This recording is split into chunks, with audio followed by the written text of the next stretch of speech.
I'm Bo Brown from AEM Electronics, and we're here at Road Race Engineering working on this 2005 EVO 8, and we're here to test our new X-Series wideband against a few of our competitors. When you're tuning a high-performance engine, whether it's an ECU reflash or a full standalone, a wideband is your best friend. Now, a wideband is a sensor that's installed in the exhaust system, and it reads the oxygen content of the exhaust, and it tells you if the engine is running rich or lean.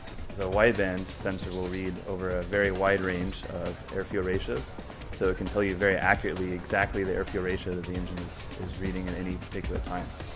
We recently released the new X-Series wideband line. We've had these widebands independently tested against 17 other competitors, and we found it to be the fastest responding. A fast responding wideband is going to help you tune the car as best as possible, especially when you're doing anything that's transitional, so when you're getting on the throttle really hard or coming off the throttle or between shifts. A fast responding wideband is going to give you a lot more information that's going to help you tune the engine as best as possible.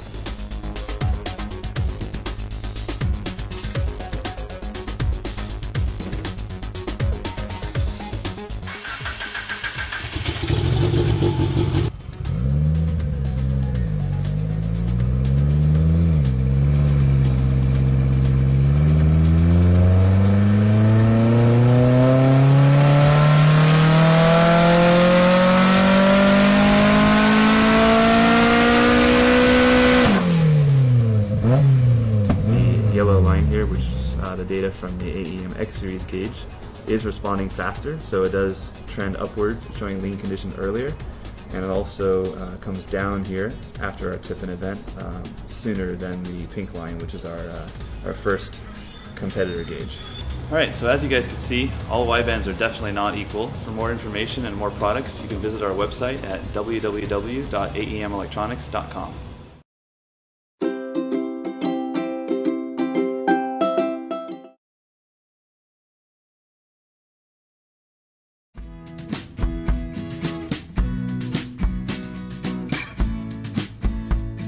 To properly install your Bosch oxygen sensor with SmartLink connector, please follow these basic instructions.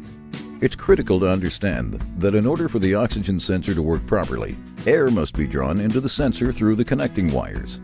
Therefore, you must not solder the wires together. Doing so will result in a malfunctioning sensor. Additionally, do not cut the original equipment wiring before removing the sensor from your vehicle, because you will need to measure the full length of wire when preparing the new oxygen sensor. Lay the old sensor and the new sensor next to each other and cut the wire in the same location on both sensors. Now, refer to the wire color reference table found on the instruction sheet to identify the proper wire connections. The two wires that are the same color are your heater wires. These will connect to the two white wires on the universal sensor. Pass the wires from the OE connector and the new sensor through the appropriate holes of both the body and the cap, as shown here. Then install a wire sleeve over each wire so that the wire passes through the small diameter end of each sleeve first. Strip 3/8 of an inch of insulation from the end of each wire with a proper wire stripping tool. When all wire sleeves have been installed and all wire ends stripped, align the wires so the proper